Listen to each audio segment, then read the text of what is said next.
Halo semuanya, saya Vida Mastrika. Dalam video sharing tentang dasar-dasar pemrograman Java, kali ini saya akan sharing tentang bagaimana caranya kita menggunakan percabangan if di dalam program sederhana. Ayo kita langsung ke materi kali ini.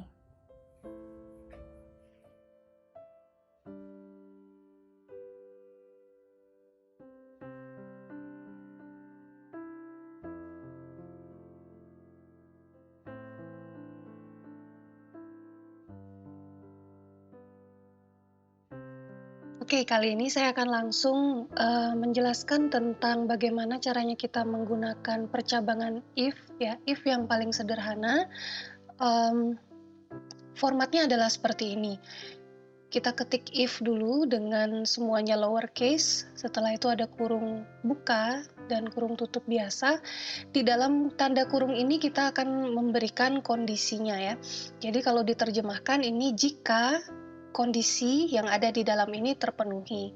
Setelah kondisi kita buka lagi dengan kurung kurawal, buka dan kurung kurawal tutup, dan di dalam kurung kurawal ini isinya adalah kode program yang akan dijalankan jika condition yang ada di sini bernilai true atau benar. Oke, untuk program yang akan saya demokan kali ini, saya memakai import scanner untuk agar user bisa menginputkan bilangan sendiri ya. Oke, dalam program kali ini saya akan menginputkan sembarang angka dan programnya akan menghitung apakah bilangan ini ganjil atau genap. Saya jelaskan dulu, saya punya sebuah variabel tipenya integer, nama variabelnya adalah bilangan. Saya punya scanner untuk menginputkan nilai dari user, nama scannernya adalah input. Setelah itu saya print ke layar input sembarang angka, titik 2.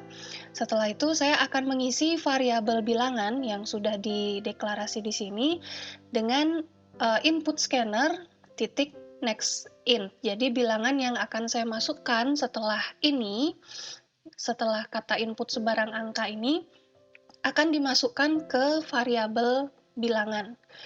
Nah, di sini kita masuk ke blok if-nya. If-nya sederhana ya, ada 2. Seperti formatnya tadi, kita tulis if dulu, setelah itu ada kondisinya. Kalau untuk bilangan ganjil atau genap, kita pakai modulus ya. If kalau bilangan yang kita inputkan di mod 2, nilainya sama dengan 0, ya, itu bilangan yang kita inputkan tadi, yang kita inputkan di sini, adalah angka genap. Kalau misalnya di mod 2, bilangannya itu if bilangan di mod 2 sama dengan 1, berarti bilangan tersebut adalah angka ganjil.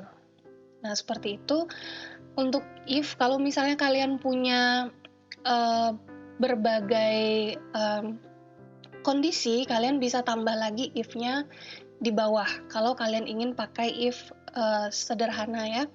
Ini saya akan coba run programnya. Kalau di run, jadi seperti di bawah ini ya. Yang pertama yang di print atau ditampilkan di layar adalah input sembarang angka.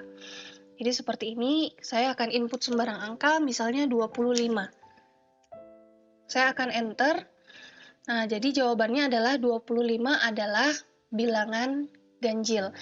Karena di if yang pertama, ya, di sini kondisinya tidak dipenuhi ya. Bilangan mod 2 sama dengan 0. Apakah bilangan mod 2 sama dengan 0?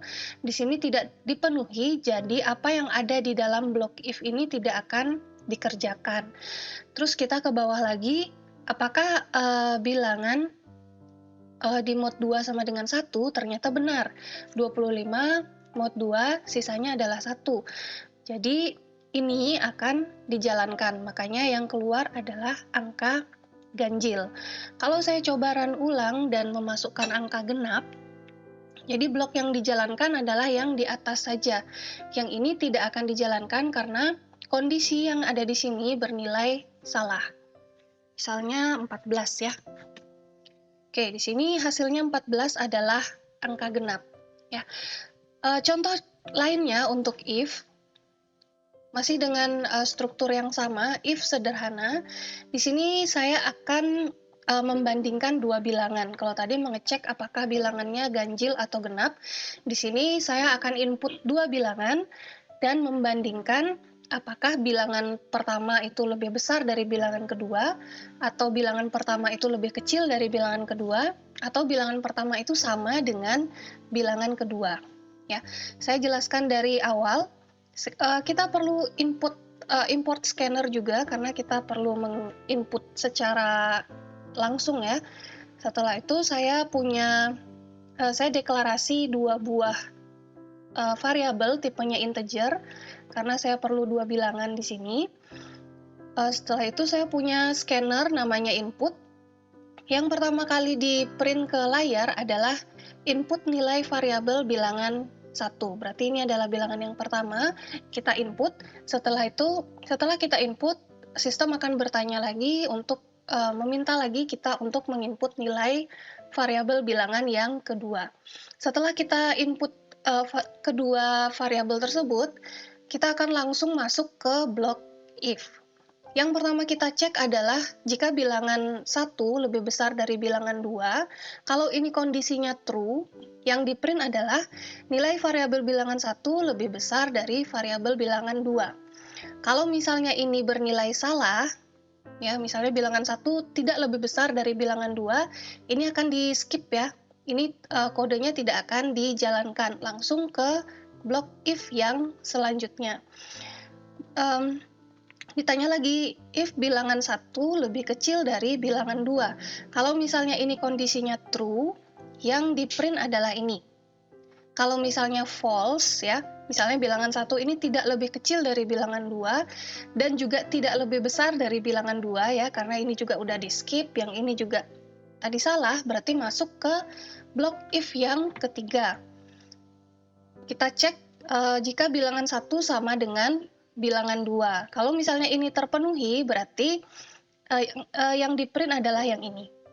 Oke, kita coba dulu menginputkan angkanya. Oke, input nilai variabel bilangan 1, misalnya 35. Input nilai bilangan 2, misalnya 15. Nah, ini kondisinya bilangan 1 lebih besar dari bilangan 2 ya, berarti nanti yang keluar adalah ini. Nilai variabel bilangan 1 lebih besar dari nilai variabel bilangan 2. Ya, yang ini di skip karena tidak sesuai, yang ini juga di skip karena tidak sesuai. Saya klik enter, dan yang muncul adalah nilai variabel bilangan 1 lebih besar dari bilangan 2. Kalau kita coba yang lain lagi, input variabel bilangan 1 misalnya 66, input variabel bilangan 2 sama juga 66.